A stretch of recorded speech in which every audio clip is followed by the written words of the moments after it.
Hello students, तो आज मैं आपके लिए लेके आई हूँ HP टेट जून 2025 के मैथ्स के कुछ क्वेश्चंस। ये अभी रिसेंटली जो जून में एग्ज़ाम हुआ था उसमें पूछे गए कुछ क्वेश्चंस हैं, सो उनको थोड़ा डिस्कस करेंगे। मैं आपके पास 4 क्वेश्चंस आज डिस्कस करूँगी और जो बाकी क्वेश्चंस हैं वो भी नेक्स्ट वीडियो में डिस्कस करेंगे। सो हमारे पास फर्स्ट क्वेश्चन था, यहाँ पे मैथ्स का फर्स्ट क्वेश्चन था, if 8a is equal to 35 square minus 27 square then a equal to. हमारे पास एक इक्वेशन गिवन है 8a इक्वल टू 35 का स्क्वायर माइनस 27 का स्क्वायर, देन आपने a की वैल्यू यहाँ पे फाइंड करनी है। ठीक है, सो देखो यहाँ पे जो राइट हैंड साइड है वो है 35 square minus 27 square which is equal to, ये जो फॉर्म बन रही है ये a square minus b square की है which is algebraic identity and which is equal to a plus B into a minus b। ठीक है, तो ये भी जो इक्वल होगा वो a plus B into a minus b के इक्वल होगा and here a equal to 35 and b equal to 27। ठीक है, तो यहाँ पे a की वैल्यू आप 35 पुट करोगे एंड b पुट करेंगे 27। इसके अकॉर्डिंग हम वैल्यूज़ पुट करेंगे तो हमारे पास क्या वैल्यू बनेगी, ये था 8a एज इट इज़ रहेगा is equal to 35 square minus 27 square की जगह क्या आ जाएगा a plus B into a minus B means 35 plus 27। ठीक है, एडिशन इंटू 35 माइनस 27। ठीक है, दो ब्रैकेट एक साथ है तो उसका मीनिंग क्या होता है कि यहाँ पे मल्टीप्लाई का साइन है बीच में। नाउ 35 और 27 को ऐड करेंगे तो हमारे पास आ जाएगी वैल्यू 62। देखो यहाँ पे हमें स्क्वायरिंग करने की ज़रूरत नहीं है, बड़ी वैल्यू है, हमें स्क्वायरिंग करने की ज़रूरत ही नहीं है, बस इसमें एडिशन और सब्ट्रैक्शन करेंगे दैन मल्टीप्लाई कर देंगे। उसी तरह से 35 में से 27 को जब माइनस करेंगे तो ये इक्वल होता है हमारे पास 8। ठीक है, ये आ जाएगा इक्वल्स टू 8, वैल्यू पुट करेंगे 62 इंटू 8। अब क्या करेंगे 8 इंटू ए, जो 8a है इसके बीच में जो साइन है वो मल्टीप्लाई का होता है। कुछ स्टूडेंट्स को इसमें बड़ी कन्फ्यूजन होती है कि इसमें कौन सा साइन है, तो अगर इस तरह से 8 इंटू ए, देखो 8 कांस्टेंट है, a हमारे पास वेरिएबल है, इनके बीच में जो साइन रहेगा वो रहेगा आपके पास मल्टीप्लाई का। तो 8 into A is equal to 62 को 8 में मल्टीप्लाई किया, ये बन जाएगा 496।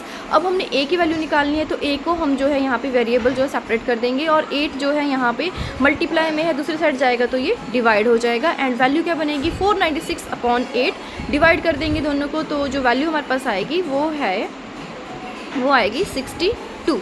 सो a की वैल्यू आ जाएगी 62। यहाँ पे मैं स्क्रीनशॉट ऐड करूँगी क्वेश्चन पेपर का, उसमें आप चेक कर सकते हैं कि कौन सा ऑप्शन है। सो ये है स्क्रीनशॉट। सो इसमें हमारे पास option A, so option A is a correct answer. And next question है मैथ्स का 2 cube plus 3 cube plus minus 5 cube.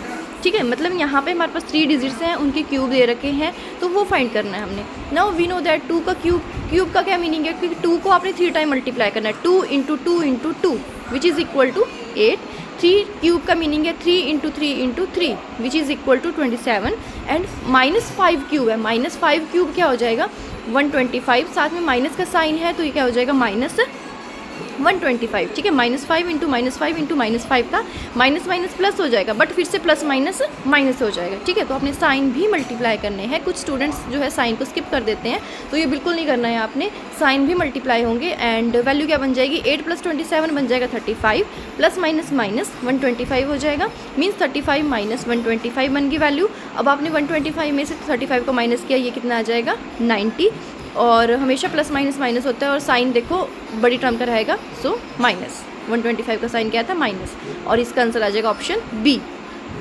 Next question है the class mark of class interval 160 to 170। ये आपका स्टैटिस्टिक्स का question है और इसमें क्या है आपके पास क्लास मार्क का जो इंटरवल गिवन है वो है 160 टू 170। तो इसमें आपने क्या निकालना है, क्लास मार्क निकालना है। तो इसका सिंपल मेथड होता है, जो आपको इंटरवल दिया है ना उनको ऐड कर देना है, देन 2 से डिवाइड कर देना है। ठीक है, तो 160 प्लस 170 डिवाइडेड बाय 2, पहले दोनों को ऐड कर देंगे, ऐड करके आ जाएगा 330 एंड 2 से जब डिवाइड करेंगे तो हमारे पास वैल्यू क्या बनेगी, वो बन जाएगी 165। एक चीज़ और होती है, इनके बीच वाला नंबर आ जाता है, मतलब 10 का गैप था, 10 का हाफ करके 5, मतलब 160 प्लस 5 करके 165। ठीक है, इस तरह से करेंगे। एंड नेक्स्ट क्वेश्चन है find area of rectangle whose length is 1 metre 25 centimetre and width is 70 centimetre. तो एक रेक्टेंगल है हमारे पास जिसकी लेंथ गिवन है 1 मीटर 25 सेंटीमीटर, दोनों मीटर में भी है और सेंटीमीटर में भी है। ठीक है, और इसमें कन्वर्जन होगी, और विड्थ गिवन है 70 सेंटीमीटर। तो विड्थ 70 सेंटीमीटर थी तो मैं लेंथ को भी जो है सेंटीमीटर में ही चेंज करने की ट्राई करूँगी। सो लेंथ गिवन थी 1 metre 25 centimetre. Now we know that 1 metre is equal to 100 centimetre. 1 metre में जो है 100 सेंटीमीटर होते हैं।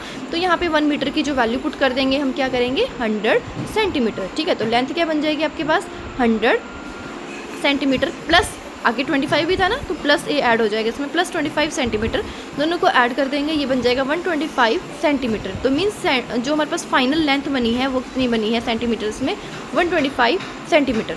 ठीक है, और अब ब्रेथ तो गिवन ही थी ऑलरेडी, ये थी 70 सेंटीमीटर। फाइंड करना है एरिया।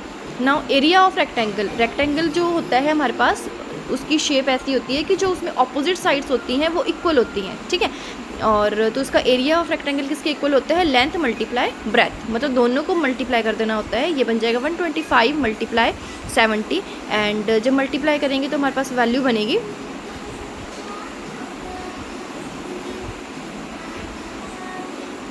ये वैल्यू बनी हमारे पास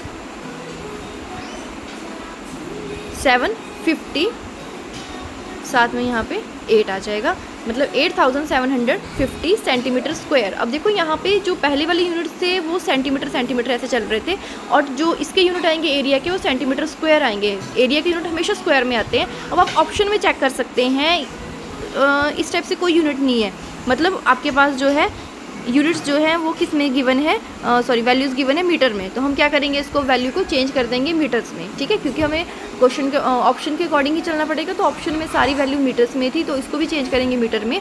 now 1 metre equal to 100 centimetre. ठीक है, अगर मीटर को सेंटीमीटर में चेंज करना हो तो हमेशा मल्टीप्लाई करेंगे, और अगर सेंटीमीटर्स को मीटर में चेंज करना हो तो हमेशा डिवाइड करेंगे। ठीक है, मतलब छोटी वैल्यू से अगर बड़ी में जाना है, जैसे सेंटीमीटर छोटी यूनिट है ना, अगर उससे बड़ी मीटर्स में जाना है तो डिवाइड करेंगे। हमेशा याद रखना है इस चीज़ को, छोटी को जो बड़ी में लेके जाते हैं तो डिवाइड करते हैं।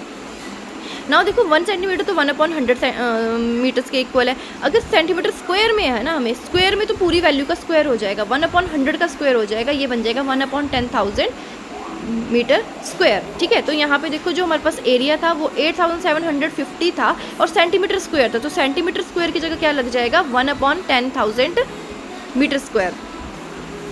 एंड डिवाइड करने के बाद देखो 0 से 0 कैंसिल हो जाएगी, यहाँ पे 0 से 0 कैंसिल हो जाएगी, और जो भी 100, 1000, 10,000 इस टाइप की टर्म्स होती हैं उनसे डिवाइड करना। देखो हम क्या करते हैं, जीरोस काउंट करते हैं, लास्ट से 0 काउंट करना शुरू करते हैं। यहाँ पे 3 0 थी तो हम डिजिट्स काउंट करेंगे, 3 डिजिट्स के आगे पॉइंट लग जाएगा। ठीक है, आपको डायरेक्ट डिवाइड करने की भी ज़रूरत नहीं है इसमें, हम जस्ट इसमें जो है डिजिट्स काउंट करेंगे। 3 0 थी तो ऊपर भी काउंट करेंगे, 3 डिजिट्स आ रही है ना यहाँ पे 1 2 3 करके, तो 3 डिजिट्स के आगे हमेशा पॉइंट लगेगा, मीन्स ऑप्शन सी।